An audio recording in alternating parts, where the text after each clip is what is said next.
లో కూడా చాలా మంది మాట్లాడుతున్నారు ప్రళయం అంటే కంపేర్ చేస్తున్నారు. వాస్తవానికి 2019 25 డిసెంబర్న వచ్చింది ఇదే అమావాస్య రోజు.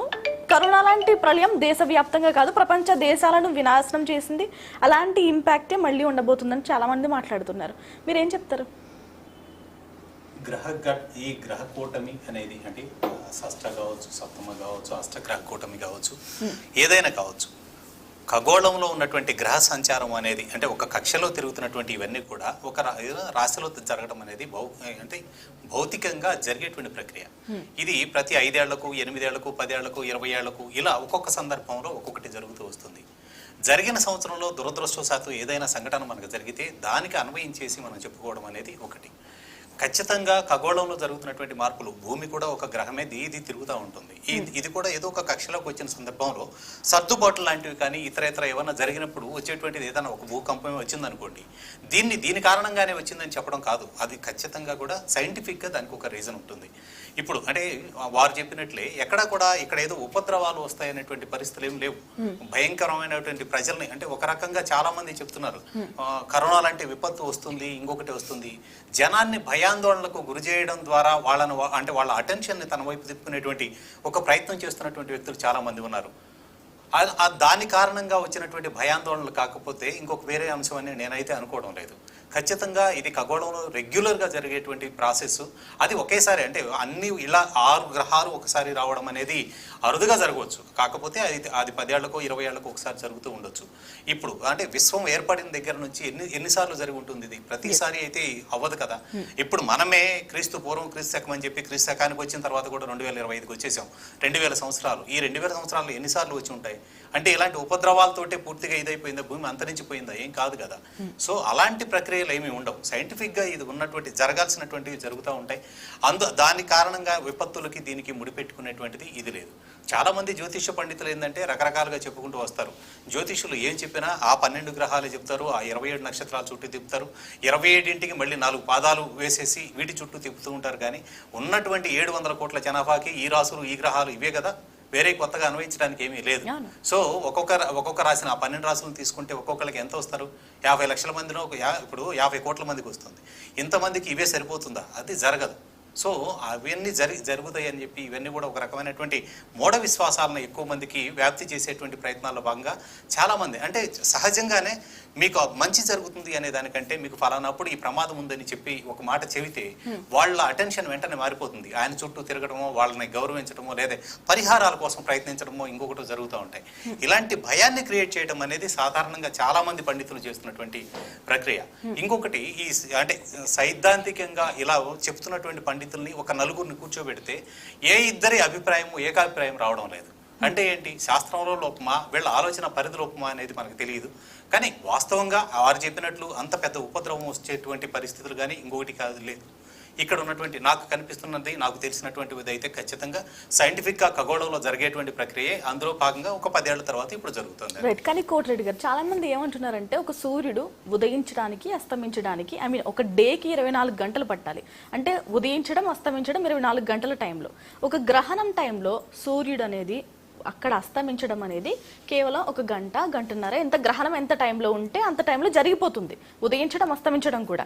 సో మరి 24 గంటలు ఎక్కడ, 1 గంట ఎక్కడ? సో ఏదైనా ఇంపాక్ట్ ఉండొచ్చు, బ్యాడ్ ఇంపాక్ట్ అనేది వాళ్ళ ఆర్గ్యుమెంట్. వివిధ దేశాలన్నీ కలిపి మన నాసాతో అంతరిక్ష కేంద్రాన్ని ఏర్పాటు చేశాయి. సునీత విలియమ్స్ మొన్నే వచ్చారు అంతరిక్ష కేంద్రంలో తీసుకొని.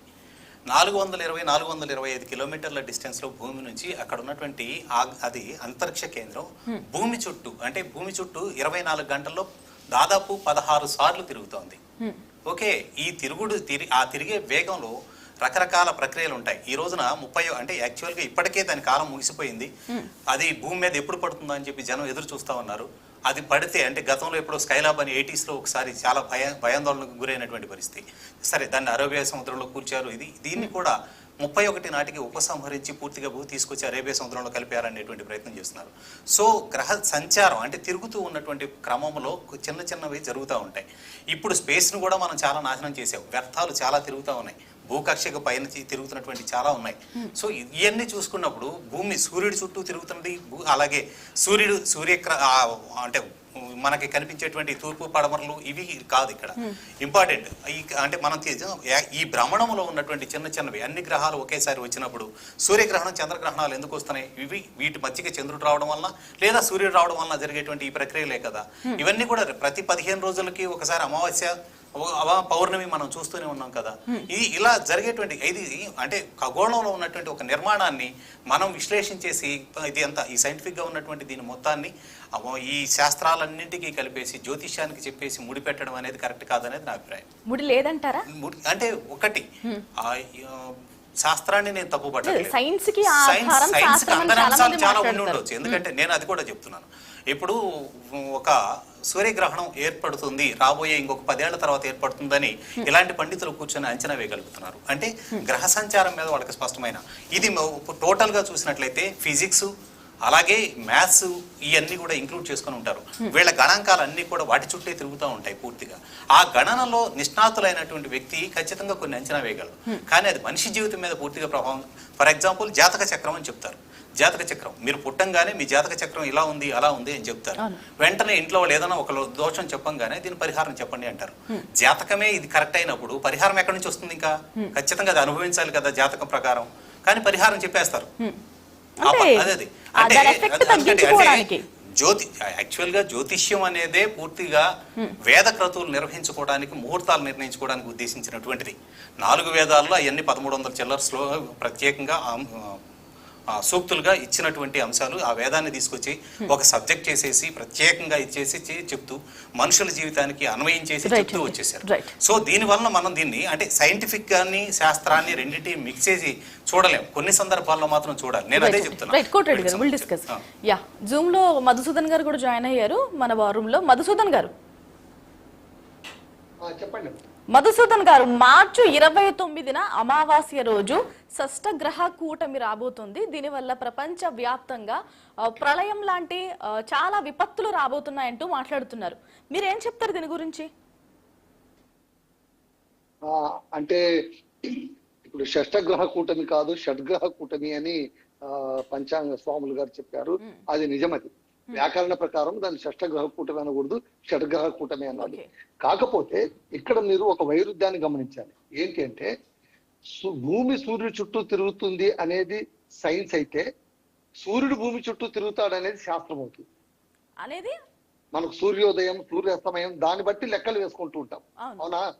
సో ఇక్కడ ఏంటంటే షడ్గ్రహ కూటమి అంటే 6 గ్రహాలు ఒకే రాశిలో, నాకు తెలిసి మీన రాశిలో దేంట్లో కలుస్తుంది అని అంటున్నారు. అలా కలవడం వల్ల ఇవి పరిణామాలు జరగవచ్చని హైపోథెటికల్ గా చెప్పడం. ఒకానొక కాలంలోన అంటే మీరు గమనించాల్సిందంటే ఒక సమాజం నుంచి ఇంకొక సమాజానికి, ఒక తరం నుంచి ఇంకొక తరానికి వచ్చినప్పుడు ఆ తరానికి సంబంధించినటువంటి నమ్మకాలు కావచ్చు, ఆచారాలు కావచ్చు, శాస్త్రాలు కావచ్చు, ఇవన్నీ కూడా చెల్లుబాటు కాని పరిస్థితి అంటూ ఒకటి ఏర్పడుతుంది. అది ఏ సమాజంలో